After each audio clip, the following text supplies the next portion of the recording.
Have you ever heard it's something like, I don't know what the saying is, but what I've found is it's like only when you give it to yourself will you have it all.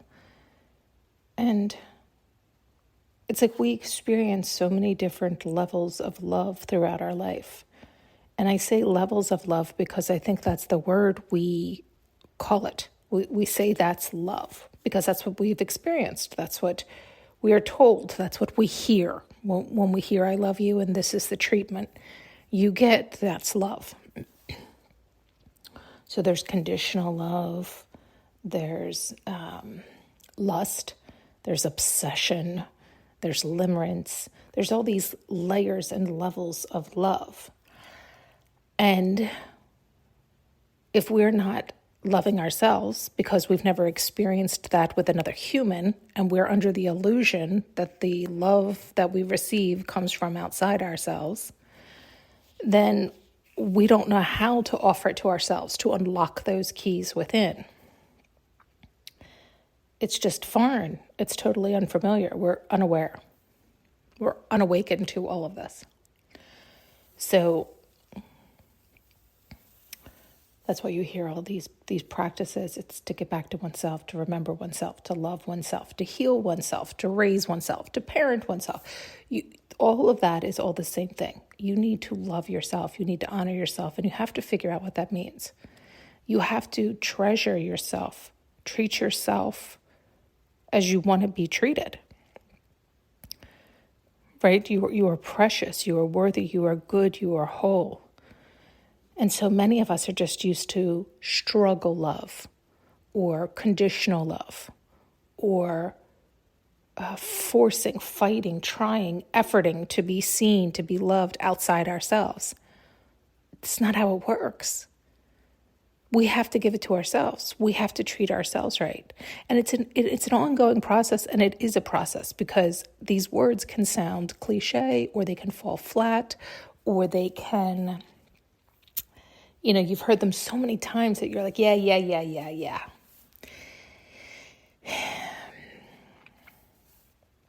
But it is like when you're done with it, it's like your last straw, when you're exhausted, when your nervous system is fried, when you're toast, and you're like, you know what?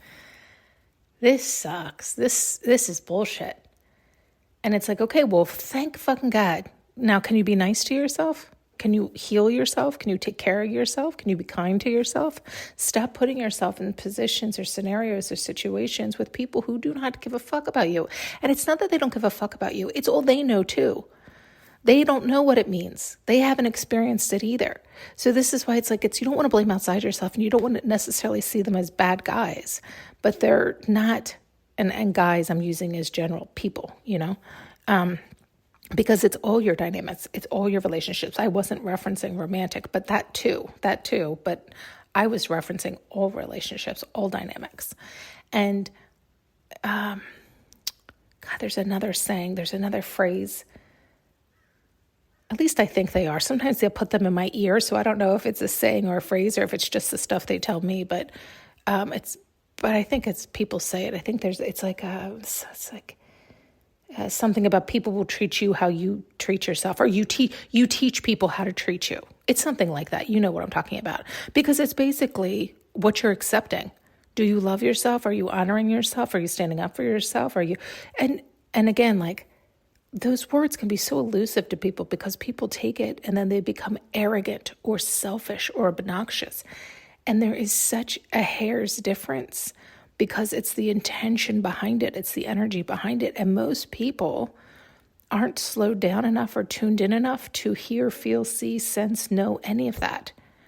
So it can appear the same on the surface. And it has a totally different feeling internally. And so you have to figure that out on your own. You have to feel it, know it, sense it, understand it, work with yourself, work with energy. What are you allowing? What are you offering yourself? How are you speaking to yourself? All these things we talk about. Yet, they had energies coming through a lot lately where it was like old energies. It was like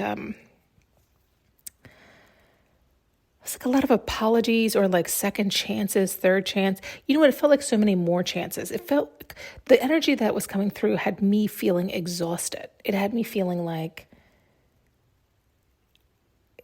it felt like I was tired of being gracious, but it wasn't that I wasn't gracious. It was like, I've had enough.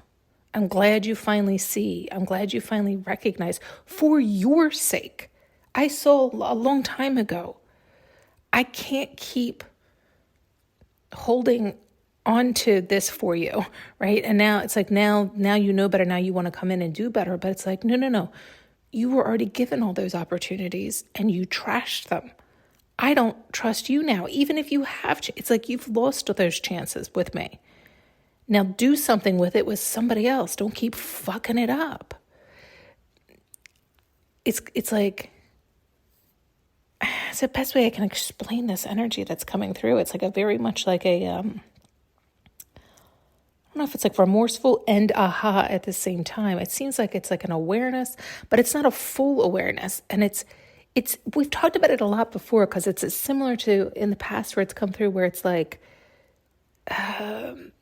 now they know or now they're sorry. It's like once that idea of like once they've really lost something, then they miss it. That's not love. That's not love. And so even coming back in with that isn't love. It's not love. Love is not confusing. Love is not cruel. It's not mean. It's not second guessing. It's none of that. It's an energy. It's flow. It's easy. It's beautiful. It's bright. It's lovely. You can feel it. It's just different, right? And so it's like I love myself too much to keep putting myself through that. It's like, oh, let's test it out again. No, we've already tested that blender out. That blender has ripped us to shreds. We don't need to test it out. It works. It's a blender, right? It's like, no, that's not love. That's a blender. That's chaos. That's drama. And you got to meet yourself there and give it to yourself, that peace, that calm, that love, that kindness, so that you don't need it outside of you. It's not that it's just, you don't need it outside of you because you've unlocked it inside of you. But now that you've unlocked it inside of you and flooded yourself with it, you know what it feels like. You know what real love feels like. So you just, it's like you no longer settle for that less than. You love yourself too much because now you recognize it. Now you feel it. Now you see it. Now you understand it. So now you're a match for it. So when you feel it on the outside, you recognize it. Right? This is the idea of the vibrational match. This is the idea of meeting yourself how you want to meet another. You know, how deeply do you love yourself? And again, it's like, I know this can sound cliche and it can fall on flat ears deaf ears, because people hear these sayings all the time and they just want to jump to it and what they jump to is drama, obsession, limerence, chaos. It's the version they know. It's the version they see on TV or the movies. It's the passion, the excitement that they want, the idea, the feeling of being chosen. But they're empty inside. They're hollow inside. They're sad inside, right? Because it's not real. And even though those words may not be percolating in their mind, they may not understand what is happening. They may not be able to determine why they're sad or why they can't figure it out. But because they haven't done that work, they're not recognizing where they're not loving themselves and honoring themselves. And where they're not loving and honoring themselves, they can't honor another. So it can't be fulfilling. They're not fulfilled within themselves. If they can't fill themselves up, how can another fill them? Like, it doesn't work that way. We're disillusioned to that understanding. And the thing is you do have it all. It's not like I'm saying you get this calm love. I mean, it is calm love, but it's like, what I'm saying is there is still passion there and excitement beyond anything you can imagine, but it's not, it's a totally different hit. You know how just like there's the whisper of difference between arrogance and confidence on the exterior, but then once you can feel it and see it and understand it, it's like, oh my God, it's night and day. How could you confuse the two? Well, a lot of people confuse the two. Usually those standing in arrogance very much confused that they're confident, right? Because they haven't loved themselves enough to know what true confidence is. So they don't understand it. You keep telling them to not be arrogant, but to be confident, and they can't hear you. They're like, what are you fucking talking about? Right? Like that's, and so it's kind of, it's this idea where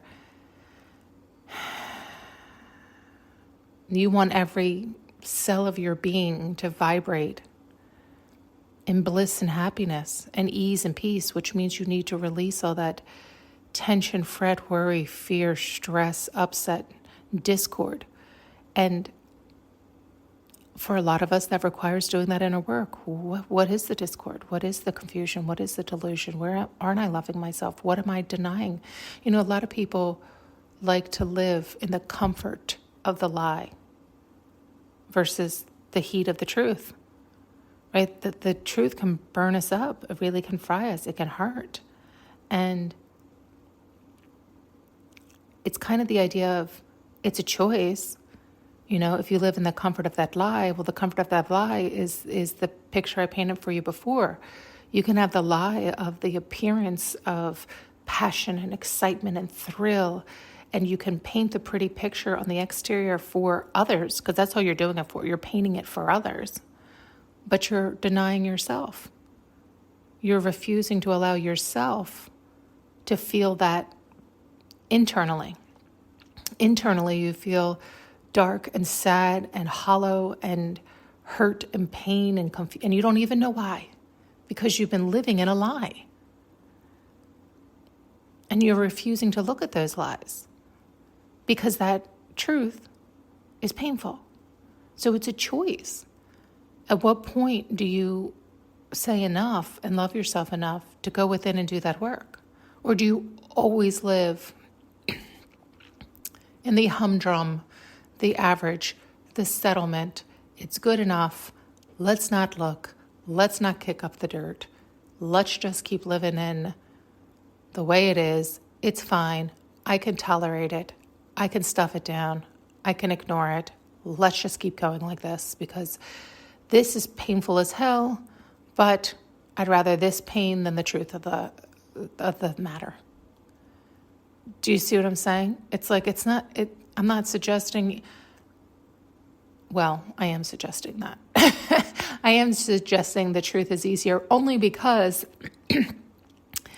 what's interesting is we want immediate in this world, right? But if you look at your own truth and clean up your own shadow and do your internal work, which can be really painful for a period of time, and some of us much longer than others,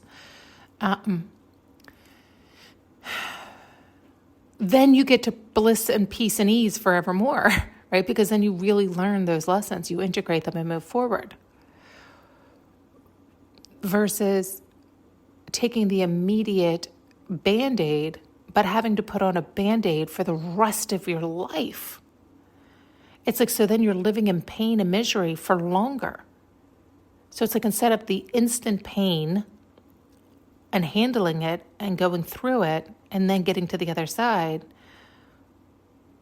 it's like we're flipped upside down. Do you hear this flip? I don't know if I'm explaining it well enough, but it's what we do. And we don't know why, because we're living in a lie. Thanks so much for tuning in and listening. You can now purchase an audio journey with me using the link below.